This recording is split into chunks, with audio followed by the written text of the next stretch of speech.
Kejadian pasal 1. Pada mulanya Allah menciptakan langit dan bumi. Bumi belum berbentuk dan kosong, gelap gulita menutupi samudra raya, dan roh Allah melayang-layang di atas permukaan air. Berfirmanlah Allah, jadilah terang, lalu terang itu jadi. Allah melihat bahwa terang itu baik, lalu dipisahkannyalah terang itu dari gelap. Dan Allah menamai terang itu siang, dan gelap itu malam. Jadilah petang, dan jadilah pagi. Itulah hari pertama.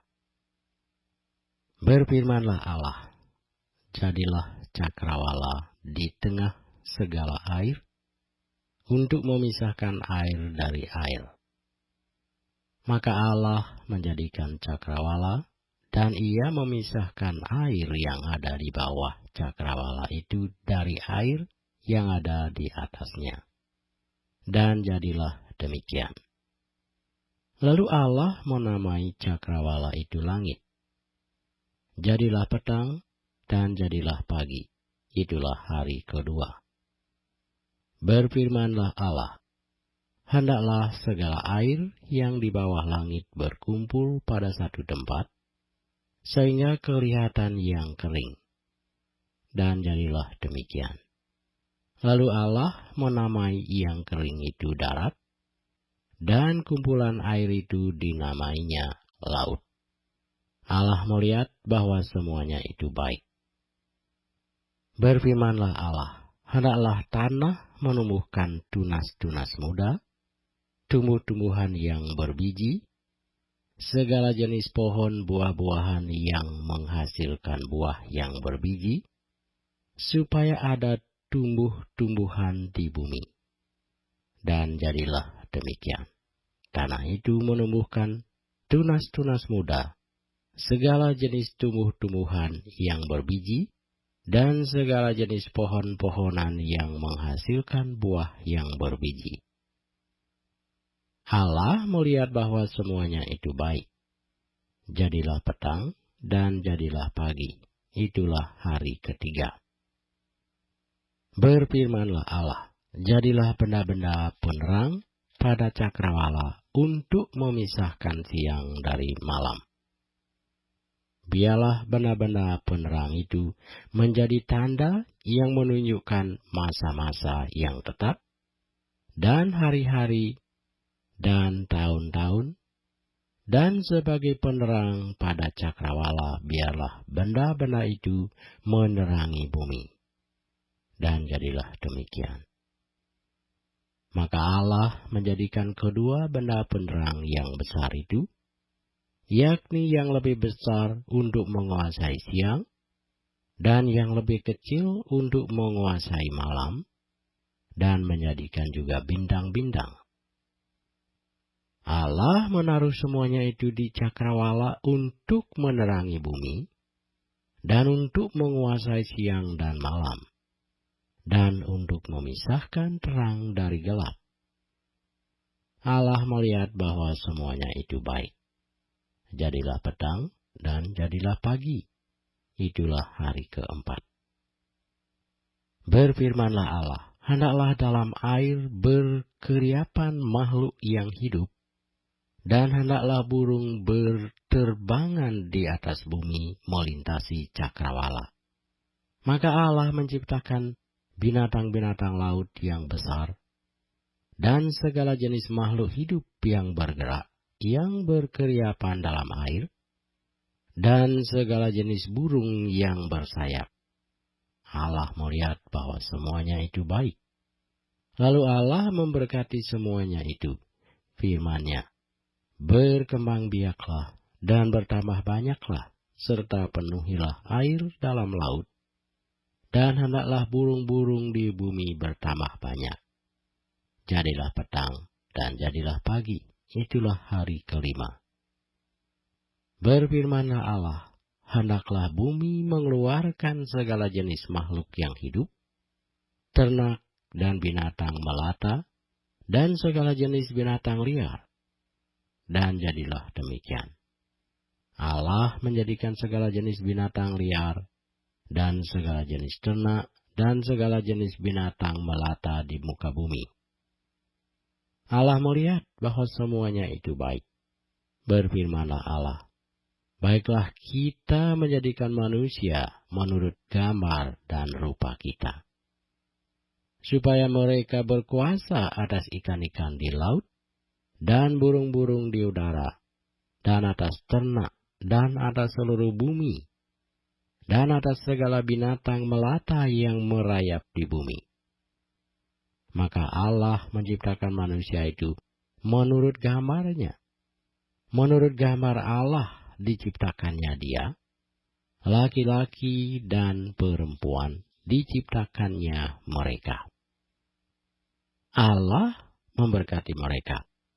Lalu Allah berfirman kepada mereka, beranak cuculah dan bertambah banyak. Penuhilah bumi dan taklukkanlah itu.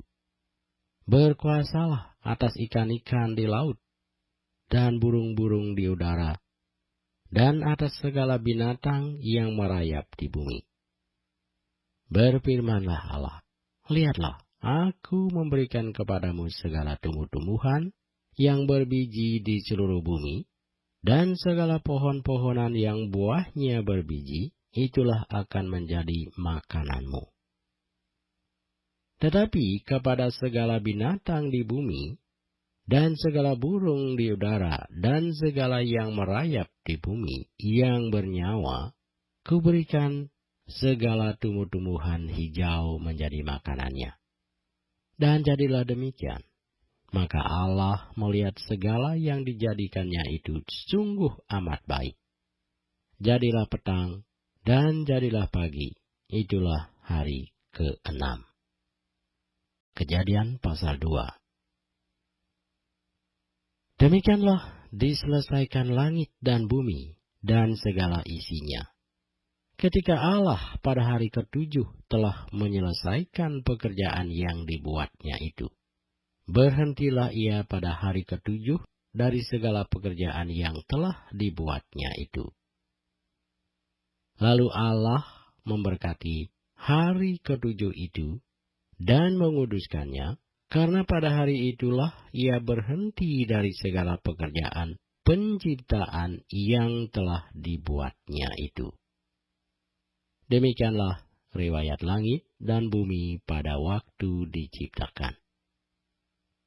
Ketika Tuhan Allah menjadikan bumi dan langit, belum ada semak apapun di bumi, belum timbul tumbuh-tumbuhan apapun di padang, sebab Tuhan Allah belum menurunkan hujan ke bumi, dan belum ada orang untuk mengusahakan tanah itu, tetapi ada kabut naik ke atas dari bumi dan membasahi seluruh permukaan bumi itu. Ketika itulah Tuhan Allah membentuk manusia itu dari debu tanah dan menghembuskan nafas hidup ke dalam hidungnya. Demikianlah manusia itu menjadi makhluk yang hidup. Selanjutnya Tuhan Allah membuat taman di Eden.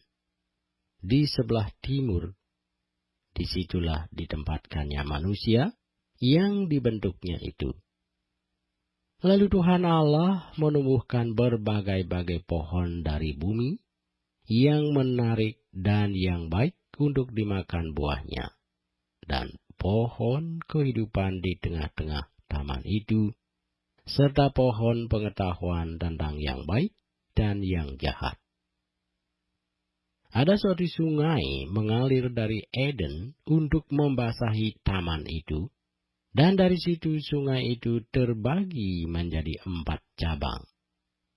Yang pertama namanya Pison, yakni yang mengalir mengelilingi seluruh tanah Hawila, tempat emas ada. Dan emas dari negeri itu baik, di sana ada damar bedolah dan batu krisopras. Nama sungai yang kedua ialah Gihon, yakni yang mengalir mengelilingi seluruh tanah Kusi.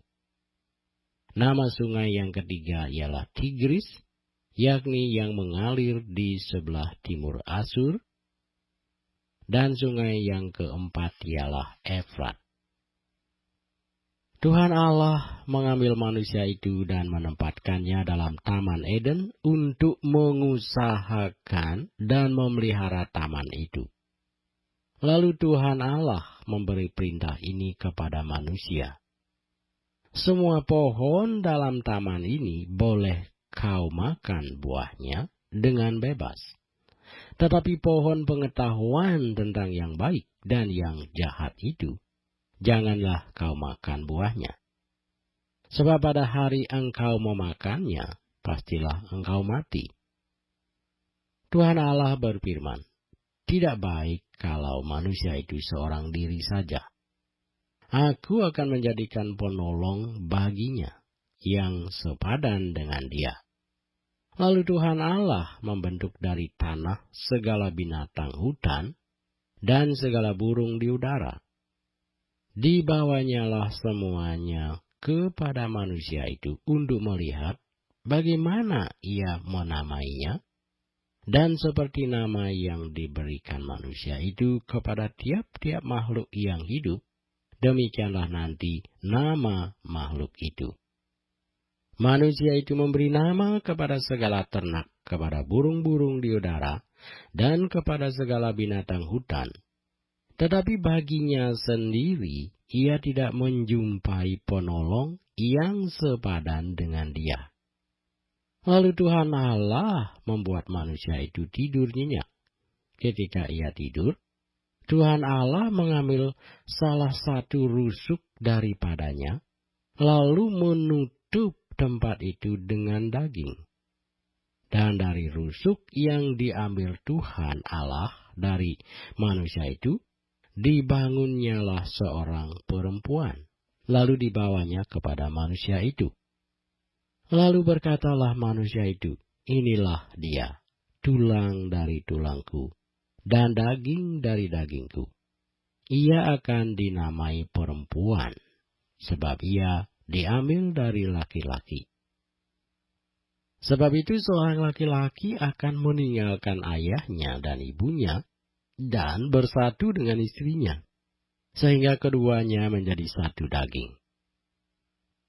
Mereka keduanya telanjang, manusia dan istrinya itu, tetapi mereka tidak merasa malu. Kejadian pasal 3. Adapun ular ialah yang paling cerdik dari segala binatang di darat yang dijadikan oleh Tuhan Allah. Ular itu berkata kepada perempuan itu, tentulah Allah berfirman, semua pohon dalam taman ini jangan kamu makan buahnya, bukan? Lalu sahut perempuan itu kepada ular itu, buah pohon-pohonan dalam taman ini boleh kami makan, tetapi tentang buah pohon yang ada di tengah-tengah taman, Allah berfirman, jangan kamu makan ataupun raba buah itu, nanti kamu mati. Tetapi ular itu berkata kepada perempuan itu, sekali-kali kamu tidak akan mati. Tetapi Allah mengetahui bahwa pada waktu kamu memakannya, matamu akan terbuka, dan kamu akan menjadi seperti Allah, tahu tentang yang baik dan yang jahat. Perempuan itu melihat bahwa buah pohon itu baik untuk dimakan dan sedap kelihatannya. Lagi pula pohon itu menarik hati karena memberi pengertian. Lalu ia mengambil dari buahnya dan dimakannya dan diberikannya juga kepada suaminya yang bersama-sama dengan dia, dan suaminya pun memakannya. Maka terbukalah mata mereka berdua, dan mereka tahu bahwa mereka telanjang. Lalu mereka menyemat daun pohon ara dan membuat cawat. Ketika mereka mendengar bunyi langkah Tuhan Allah yang berjalan-jalan dalam taman itu pada waktu hari sejuk, bersembunyilah manusia dan istrinya itu terhadap Tuhan Allah di antara pohon-pohonan dalam taman. Tetapi Tuhan Allah memanggil manusia itu dan berfirman kepadanya, "Di manakah engkau?" Ia menjawab, "Ketika aku mendengar bahwa engkau ada dalam taman ini, aku menjadi takut, karena aku telanjang. Sebab itu aku bersembunyi." Firman-Nya, "Siapakah yang memberitahukan kepadamu bahwa engkau telanjang? Apakah engkau makan dari buah pohon yang kularang engkau makan itu?" Manusia itu menjawab, "Perempuan yang kau tempatkan di sisiku, dialah yang memberi dari buah pohon itu kepadaku, maka aku makan." Kemudian berfirmanlah Tuhan Allah kepada perempuan itu, "Apakah yang telah kau perbuat ini?" Jawab perempuan itu, "Ular itu yang memperdayakan aku, maka aku makan." Lalu berfirmanlah Tuhan Allah kepada ular itu, "Karena engkau berbuat demikian, terkutuklah engkau di antara segala ternak dan di antara segala binatang hutan. Dengan perutmu lah engkau akan menjalar, dan debu tanahlah akan kau makan seumur hidupmu. Aku akan mengadakan permusuhan antara engkau dan perempuan ini, antara keturunanmu dan keturunannya. Keturunannya akan meremukkan kepalamu, dan engkau akan meremukkan tumitnya." Firman-Nya kepada perempuan itu, "Susah payahmu waktu mengandung akan kubuat sangat banyak.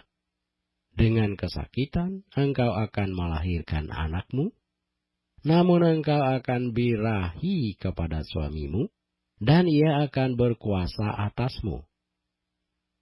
Lalu firman-Nya kepada manusia itu, "Karena engkau mendengarkan perkataan istrimu, dan memakan dari buah pohon yang telah kuperintahkan kepadamu, jangan makan daripadanya, maka terkutuklah tanah karena engkau. Dengan bersusah payah engkau akan mencari rezekimu dari tanah seumur hidupmu. Semak duri dan rumput duri yang akan dihasilkannya bagimu, dan tumbuh-tumbuhan di padang akan menjadi makananmu. Dengan berpeluh engkau akan mencari makananmu, sampai engkau kembali lagi menjadi tanah, karena dari situlah engkau diambil. Sebab engkau debu, dan engkau akan kembali menjadi debu." Manusia itu memberi nama Hawa kepada istrinya, sebab dialah yang menjadi ibu semua yang hidup. Dan Tuhan Allah membuat pakaian dari kulit binatang untuk manusia dan untuk istrinya itu, lalu mengenakannya kepada mereka. Berfirmanlah Tuhan Allah, "Sesungguhnya manusia itu telah menjadi seperti salah satu dari kita, tahu tentang yang baik dan yang jahat. Maka sekarang jangan sampai ia mengulurkan tangannya dan mengambil pula dari buah pohon kehidupan itu dan memakannya, sehingga ia hidup untuk selama-lamanya." Lalu Tuhan Allah mengusir dia dari Taman Eden supaya ia mengusahakan tanah dari mana ia diambil. Ia menghalau manusia itu, dan di sebelah timur Taman Eden ditempatkannya beberapa kerub dengan pedang yang bernyala-nyala dan menyamar-nyamar untuk menjaga jalan ke pohon kehidupan. Kejadian pasal 4. Kemudian manusia itu bersetubuh dengan Hawa, istrinya, dan mengandunglah perempuan itu, lalu melahirkan Kain. Maka kata perempuan itu, Aku telah mendapat seorang anak laki-laki dengan pertolongan Tuhan. Selanjutnya, dilahirkannyalah Habel, adik Kain, dan Habel menjadi gembala kambing domba, Kain menjadi petani. Setelah beberapa waktu lamanya, maka Kain mempersembahkan sebagian dari hasil tanah itu kepada Tuhan sebagai korban persembahan. Habel juga mempersembahkan korban persembahan dari anak sulung kambing dombanya, yakni lemak-lemaknya. Maka Tuhan mengindahkan Habel dan korban persembahannya itu, tetapi Kain dan korban persembahannya tidak diindahkannya. Lalu hati Kain menjadi sangat panas, dan mukanya muram. Firman Tuhan kepada Kain, "Mengapa hatimu panas dan mukamu muram? Apakah mukamu tidak akan berseri jika engkau berbuat baik? Tetapi jika engkau tidak berbuat baik, dosa sudah mengintip di depan pintu. Ia sangat menggoda engkau, tetapi engkau harus berkuasa atasnya." Kata Kain kepada Habel, adiknya, "Marilah kita pergi ke padang." Ketika mereka ada di padang, tiba-tiba Kain memukul Habel adiknya itu, lalu membunuh dia. Firman Tuhan kepada Kain, "Di mana Habel adikmu itu?" Jawabnya, "Aku tidak tahu. Apakah aku penjaga adikku?" Firman-Nya, "Apakah yang telah kau perbuat ini? Darah adikmu itu berteriak kepadaku dari tanah. Maka sekarang terkutuklah engkau, terbuang jauh dari tanah yang mengangangkan mulutnya untuk menerima darah adikmu itu dari tanganmu. Apabila engkau mengusahakan tanah itu, maka tanah itu tidak akan memberikan hasil sepenuhnya lagi kepadamu. Engkau menjadi seorang pelarian dan pengembara di bumi." Kata Kain kepada Tuhan, "Hukumanku itu lebih besar daripada yang dapat kutanggung.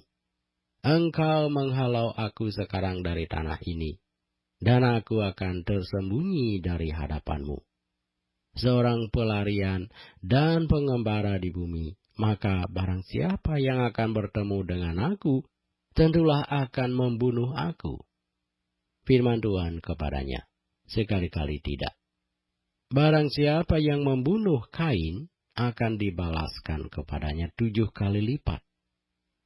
Kemudian Tuhan menaruh tanda pada Kain, supaya ia jangan dibunuh oleh barang siapapun yang bertemu dengan dia.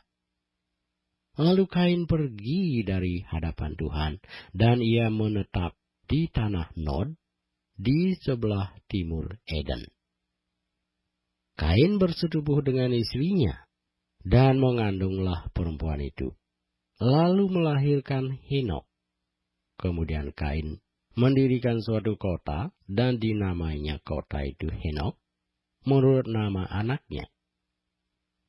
Bagi Henok lahirlah Irad, dan Irad itu memperanakkan Mahuyael, dan Mahuyael memperanakkan Matusael, dan Matusael memperanakkan Lamek. Lamek mengambil istri 2 orang, yang satu namanya Ada, yang lain Zila. Ada itu melahirkan Yabal, dialah yang menjadi bapa orang yang diam dalam kemah dan memelihara ternak.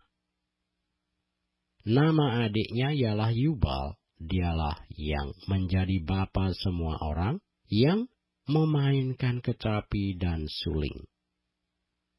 Sila juga melahirkan anak, yakni Tubal Kain, bapa semua tukang tembaga dan tukang besi. Adik perempuan Tubal Kain ialah Naamah. Berkatalah Lamek kepada kedua istrinya itu, Ada dan Sila, dengarkanlah suaraku. Hai istri-istri Lamek, pasanglah telingamu kepada perkataanku ini. Aku telah membunuh seorang laki-laki karena ia melukai aku. Membunuh seorang muda karena ia memukul aku sampai bengkak. Sebab jika Kain harus dibalaskan 7 kali lipat, maka Lamek 77 kali lipat. Adam bersetubuh pula dengan istrinya, lalu perempuan itu melahirkan seorang anak laki-laki dan menamainya Set, sebab katanya, Allah telah mengaruniakan kepadaku anak yang lain sebagai ganti Habel, sebab Kain telah membunuhnya. Lahirlah seorang anak laki-laki bagi Set juga, dan anak itu dinamainya Enos. Waktu itulah orang mulai memanggil nama Tuhan. Kejadian pasal 5. Inilah daftar keturunan Adam. Pada waktu manusia itu diciptakan oleh Allah, dibuatnyalah dia menurut rupa Allah. Laki-laki dan perempuan diciptakannya mereka. Ia memberkati mereka dan memberikan nama manusia kepada mereka pada waktu mereka diciptakan. Setelah Adam hidup 130 tahun, ia memperanakkan seorang laki-laki menurut rupa dan gambarnya, lalu memberi nama Set kepadanya. Umur Adam setelah memperanakkan Set 800 tahun. Dan ia memperanakkan anak-anak lelaki dan perempuan. Jadi Adam mencapai umur 930 tahun, lalu ia mati. Setelah Set hidup 105 tahun, ia memperanakkan Enos. Dan Set masih hidup 807 tahun, setelah ia memperanakkan Enos, dan ia memperanakkan anak-anak lelaki dan perempuan. Jadi Set mencapai umur 912 tahun, lalu ia mati. Setelah Enos hidup 90 tahun, ia memperanakkan Kenan.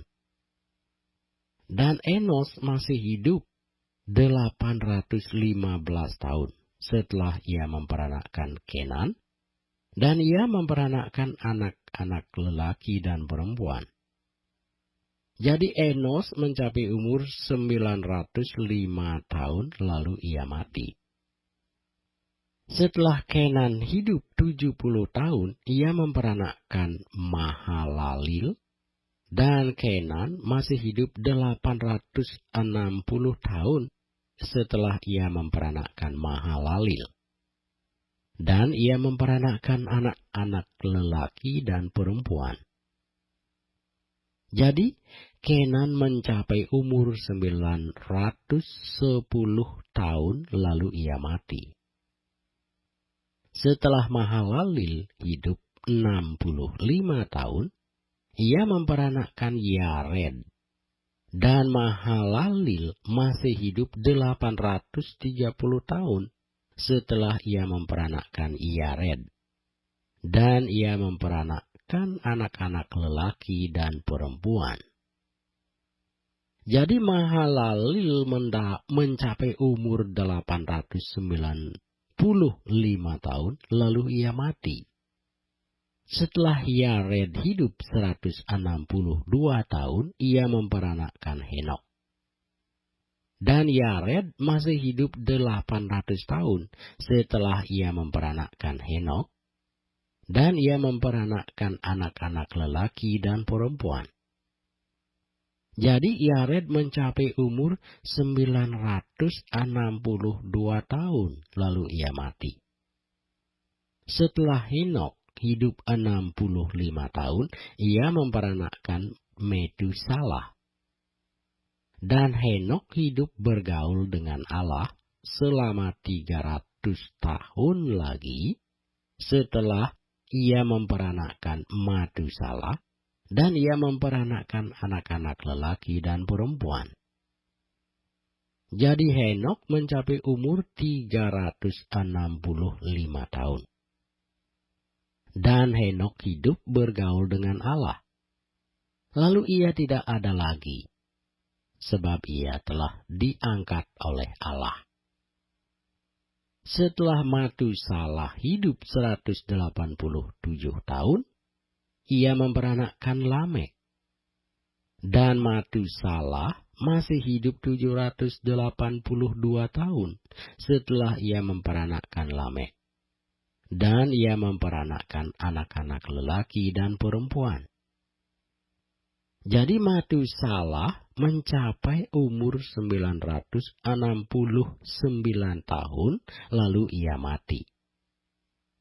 Setelah Lamek hidup 182 tahun, ia memperanakkan seorang anak laki-laki dan memberi nama Nuh kepadanya, katanya, "Anak ini akan memberi kepada kita penghiburan dalam pekerjaan kita yang penuh susah payah di tanah yang telah terkutuk oleh Tuhan."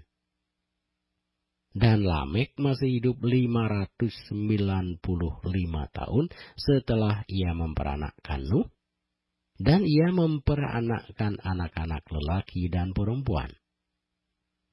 Jadi Lamek mencapai umur 777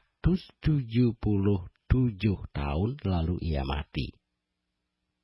Setelah Nuh berumur 500 tahun, ia memperanakkan Sem, Ham, dan Yafet.